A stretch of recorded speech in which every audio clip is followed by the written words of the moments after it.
Prajate Prabu Dasamuka pangkat Tumenggung. Jenengku Tumenggung Panrajang Sukma. Bali sapa aran? Putane Prabu Rama Wijaya aranku Jayawanggata. Ana wigati apa kowe ngajak lalagan kalengko? Bosen urip. Sik to. Kowe iki mau krungu tembungku apa ora? Tembung sing endi? Lah, aku lak kandha yen aku iki putane Prabu Rama Wijaya.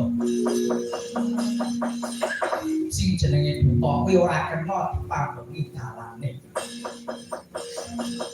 Mula tak jaluk lilane atimu, aku ene ana dalan. Simen aku bisa ketemu karo Prabu Dasamuka. Ora bisa. Sopo wae ora dikeparengake ketemu karo Ratu Gustiku. Aja meneh kok mung derajate dewa, klebu kowe nyasate Rama Wijaya ora kena. Becik kowe bali yo. Sik upama aku mbacut kena mbacut ning tanganmu tinggalan kene.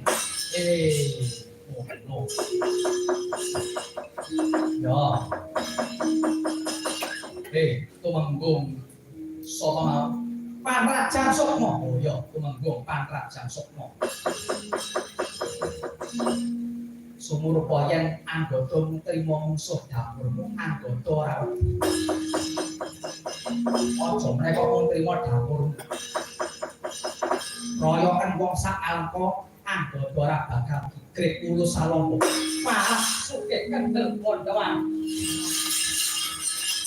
Lakam golek momongan, kebubuno golek pacangan, merangi tatal rajamu. Tangan pun darat kena dadamu, nganti ora utak gede, guloni pakamu.